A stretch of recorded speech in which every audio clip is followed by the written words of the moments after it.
la trágica historia real que inspiró a Gran Hermano. Antes de entrar en el tema, un poco de contexto. El programa salió al aire por primera vez en septiembre de 1999. Fue idea del productor televisivo neerlandés John Hendrikus de Mol Jr. De Mol empezó desde muy joven su carrera en los medios de Países Bajos, gracias al apoyo de su padre, que era un hombre influyente en el rubro. En 1994, fundó su propia productora, asociándose con Joop van den Ende, su principal competidor. Esa productora se llamó Endemol. El 16 de septiembre de 1999, pusieron al aire uno de los productos que les daría fama mundial, Gran Hermano. La idea del programa nació 2 años antes en una reunión de producción que Endemol tuvo con su equipo. El concepto era muy sencillo, encerrar a 6 personas en una lujosa mansión durante un año, y quien saliera último se ganaba 1 millón de florines holandeses, algo así como $500,000 actuales. El programa se llamaría The Gouden Kooi, o sea, la jaula dorada, y no había competencia como tal, sino más bien se trataba de resistir el encierro. Esta idea fue propuesta por uno de los miembros del equipo, inspirándose en algo que ocurrió en la vida real y con resultados catastróficos, el proyecto Biosfera 2.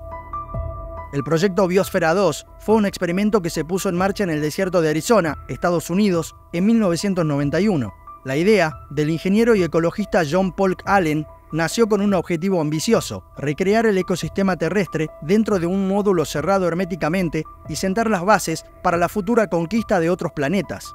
Allen aseguraba que ante un colapso ambiental, la experiencia sería muy valiosa para la supervivencia de la especie humana. Para esto se construyó una estructura de 12.800 metros cuadrados, hecha de vidrio y acero, 16.000 metros cuadrados de domos y cúpulas geodésicas que separarían a sus habitantes del mundo exterior. Con un costo de construcción de $200 millones, tenía una selva, un océano, un manglar, una sabana, un desierto y una gran extensión de tierras cultivables. Y por supuesto, un complejo preparado para funcionar como hábitat humano, con alojamiento, oficinas e instalaciones técnicas.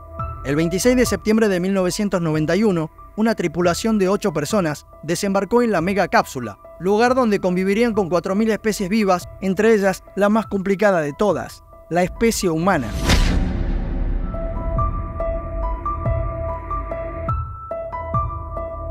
Ellos debían cultivar sus propios alimentos y hacer todo lo necesario para garantizar su supervivencia, mientras los animales y las plantas generaban por sí mismos un ecosistema sustentable donde la tierra, el agua y el oxígeno se renueven naturalmente. El experimento empezó moderadamente bien, pero con el paso de los meses, el sueño del planeta en una botella se convirtió en una pesadilla. Los peces comenzaron a morir masivamente, contaminando y taponeando los filtros de agua. Las especies polinizadoras, colibríes y abejas, desaparecieron en su totalidad. Los niveles de condensación escalaron y convirtieron al desierto en un entorno excesivamente húmedo. Las enredaderas proliferaron, anulando al resto de las especies vegetales, y las cucarachas y hormigas se multiplicaron descontroladamente, al igual que los ácaros y los gusanos, produciendo daños devastadores en los cultivos. Como si fuera poco, el océano se acidificó y el volumen de oxígeno cayó dramáticamente, llegando a niveles equivalentes a estar a 4.000 metros sobre el nivel del mar. Todo esto generó las condiciones óptimas para el desastre. La tripulación se dividió en 2 bandos. Quienes entraron como amigos íntimos se convirtieron en los peores enemigos. El trabajo continuo con falta de aire y el hambre permanente dinamitaron la moral del grupo al punto de robarse entre ellos y esconderse provisiones. En el afuera, los hechos fueron demostrando las verdaderas intenciones de los creadores del plan. Todo indicaba que no se trataba de una causa noble, sino de un mero negocio. Biosfera 2 era más un show televisivo que un proyecto serio. La comunidad científica señalaba que no estaba respaldado por estudios serios y que estaban poniendo en riesgo la vida de los tripulantes, al punto que hubo un intento de romper los vidrios y las puertas para rescatarlos. Mientras tanto, los dueños preparaban patentes y la venta de un sistema de franquicias para abrir más biosferas en otros lugares.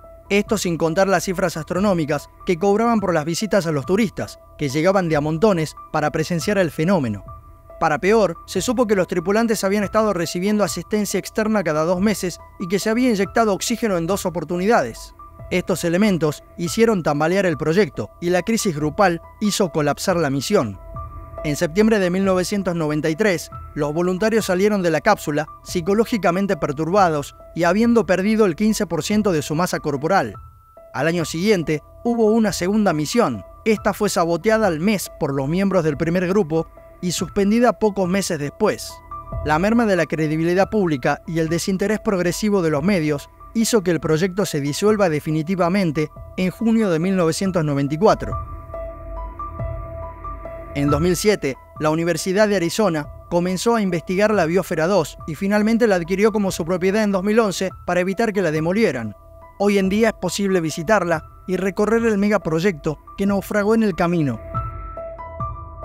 Hasta aquí la historia de hoy. Si disfrutaste el video, te invito a suscribirte y dejarme un comentario sugiriéndome otros temas sobre los que te gustaría que investigue. Muchas gracias y hasta la próxima.